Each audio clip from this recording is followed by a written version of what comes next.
Imagine करिए कोई भी ऐसी सिचुएशन जब आप किसी आयोजन में जा रहे हैं, कोई मीटिंग में जा रहे हैं, आप अपने फ्रेंड्स के साथ हैं। आपका बात बात पर नर्वस हो जाना, घबरा जाना न केवल आपको अन्य लोगों के बीच में शर्मिंदा करता है, बल्कि आपको मजाक का विषय भी बनाता है। यह आपके व्यक्तित्व की सबसे बड़ी कमी बन जाता है। नर्वसनेस का हमारी किसी भी कमी से कोई रिलेशन नहीं है। यह हमारा स्वभाव बन जाता है। हम कितने भी गुड लुकिंग हो, ब्रिलियंट हो, हमारा असामान्य व्यवहार लोगों के सामने उजागर हो जाता है। हमारे चेहरे की घबराहट से, हाथ पैर कांपने से, हाथ पैर की मूवमेंट ज्यादा होने से हमें क्यों होती है और से हम इसे दूर कर सकते हैं ताकि यह हमारी पर्सनैलिटी को इन्फ्लुएंस ना कर पाए। तो जैसे 7 कारण जो हमें नर्वस फील कराते हैं और उनके साथ समाधान से कि आप अपने नेचर से नर्वसनेस को दूर कर सकते हैं और अपने व्यक्तित्व को एक नया शेप दे सकते हैं। अज्ञात जगह, अज्ञात लोग, अनजान चीजों का भय हमें नर्वस फील कराता है।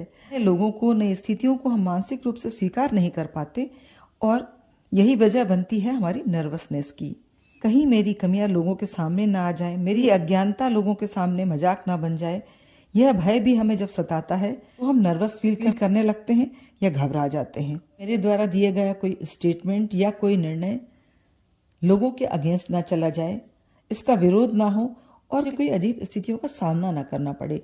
यह डर जब हमें सताता है तो हम नर्वस होने लगते हैं, क्योंकि जब हमसे ज्यादा अपेक्षाएं होती हैं, यह दबाव हमें भयभीत करने लगता है। कहा जाए तो यह एक मेजर रीजन होता है पर हम कभी कभी खुद से भी बहुत ज्यादा उम्मीदें लगा लेते हैं। यह बातें हमें प्रेशर देती हैं। किसी विषय पर, स्थितियों पर सही जानकारी का न होना या कम जानकारी होना या किसी जगह के बारे में पूर्ण रूप से न जानना नर्वसनेस का एक कारण बनता है। भी ऐसा होता है कि हम शारीरिक रूप से अच्छा फील नहीं कर रहे या हम बीमार हैं या मानसिक रूप से हम परेशान हैं और ऐसी स्थिति में यदि हम कहीं चले जाएं तो हम और असहज बिहेव करने लगते हैं। पर यह भी जानना जरूरी है कि नर्वसनेस प्राकृतिक नहीं है, ये रिस्पॉन्स है बाहरी वातावरण का और कभी कभी हमारी कमियों का। यदि हम इससे इजीली ओवरकम कर जाएं तो नर्वसनेस को दूर कर सकते हैं और अपने व्यक्तित्व को एक अच्छा शेप दे सकते हैं। एकांत जगह पर जाकर अपनी सांसों को नियंत्रित करने की कोशिश करिए। लोगों के सामने अपनी नर्वसनेस दिखाने से बेहतर है कि आप थोड़ी देर अकेले में बैठें और खुद से बात करें।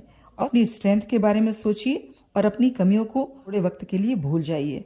यदि आप कहीं नई जगह में जा रहे हैं, थोड़ी तैयारी पहले कर लेंगे तो जो आपके नर्वसनेस का कारण बनता है, आपकी कम प्रिपरेशन, वो दूर हो जाएगी और आप सेल्फ प्रिपेयर्ड रहेंगे। यह सोचना कि जिस जगह मैं खड़ा हूँ वहां पे लोग मेरे से बेहतर हैं, ये जगह मेरे लिए नहीं है या मैं इस जगह के लायक नहीं, इस तरह की बातें हमारे मन में हीन भावनाएं लाती हैं। और यह जानिए कि हर किसी का अपना व्यक्तित्व होता है। उस पर्टिकुलर टाइम में आप या तो कुछ सीखने आए हैं, खुश रहने आए हैं, कुछ सिखाने आए हैं। सिचुएशन पे फोकस करिए, ना कि लोग आप पर किस तरह से रिएक्ट करेंगे। 99% लोगों को नई स्थितियों से, नए लोगों से घबराहट होती है। कुछ लोग उसे दिखा देते हैं और कुछ लोग काम एंड कूल वे में उसके साथ डील कर लेते हैं। वीकनेस मत समझिए, यह मानिए कि मैं अपने नर्वसनेस के साथ ओके हूँ और धीरे धीरे मैं स्टेटस से स्वतः बाहर निकल जाऊंगा। और जिस दिन आपने अपनी नर्वसनेस पे कंट्रोल पा लिया, आपका व्यक्तित्व अपने आप लोगों के सामने निखर कर सामने